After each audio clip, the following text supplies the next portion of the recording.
Hello guys, welcome to the channel. Guys, इस video में मैं आपको अटल बिहारी मेडिकल यूनिवर्सिटी जो है, जो कि एमबीबीएस का पेपर कराती है यूपी में, उसके प्रीवियस ईयर पेपर लेके आया हूँ।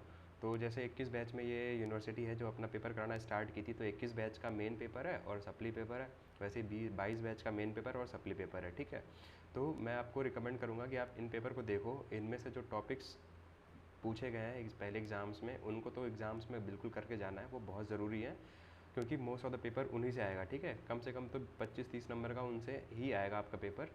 तो उससे आपको एक आइडिया लग जाएगा कि कैसे पेपर आ रहे हैं, कौन से टॉपिक्स मोस्ट इंपॉर्टेंट है। इसके अलावा इससे पिछली वीडियो में मैंने जो आपको लिस्ट दी थी इंपॉर्टेंट वाली, उससे भी आपको तैयारी करनी है, ठीक है।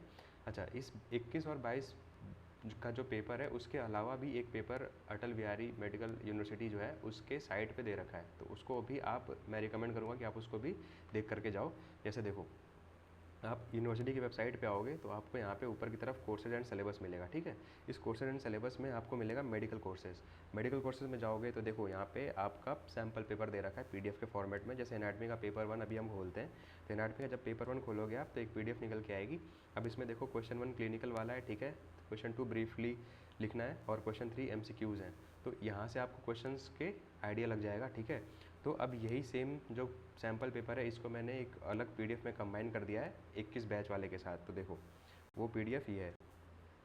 अब यहाँ जो पीडीएफ है, तो इसमें आपका ये सैम्पल पेपर हो गया, ठीक है। इसके अलावा 21 बैच का पेपर है और 22 बैच का पीडीएफ मैं अलग से दे दूँगा, ठीक है। तो देखो, इसमें पहले होता क्या था यार, कि पहले अपना जो ये यूनिवर्सिटी थी, जब 21 बैच का पेपर कराई थी, ठीक है, 21 बैच का जो पेपर कराई थी, तो उसमें ऐसा था कि जैसे एनाटमी का एग्जाम्पल लेते हैं, ठीक है। एनाटमी में उसके 2 पेपर होते थे, तो एनाटमी 1 और एनाटमी 2, ठीक है। अब ये 2 पेपर होते थे अलग अलग, लेकिन अब इसमें एनाटमी 1 के फर्दर पार्ट 1 होता था और पार्ट 2 होता था।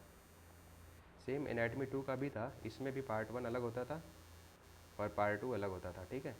बट ये एनाटमी 1 का जो पेपर है वो एक ही दिन होता था और ये भी अगले दिन होता था, और इसके जो पार्ट होते थे, पार्ट 1 और पार्ट 2। बट 22 में ऐसा नहीं हुआ, 22 में पैटर्न चेंज हुआ। 22 में सिर्फ एनाटमी 1 हुआ और एनाटमी 2 हुआ, ठीक है। 22 का कैसा हुआ, 22 का देखो, जो 22 में हुआ था उसमें आपका आता है सिर्फ एनाटमी 1 और एनाटमी 2। एनाटमी 2। अब इसमें क्या आता है, तो इसमें आपका आता है 20 एमसीक्यू अलग आते हैं और यहाँ पे थ्योरी पार्ट होता है, ठीक है। इसमें भी 20 एमसीक्यू अलग आते हैं और इसमें भी थ्योरी पार्ट होता है। तो इस एमसीक्यू के लिए तो आपको क्या मिलती है, ओएमआर, ठीक है। और इस थ्योरी के लिए आपको क्या मिलता है, इस थ्योरी के लिए आपको मिलती है आंसर शीट, ठीक है। तो इसको आंसर शीट में करना होता है।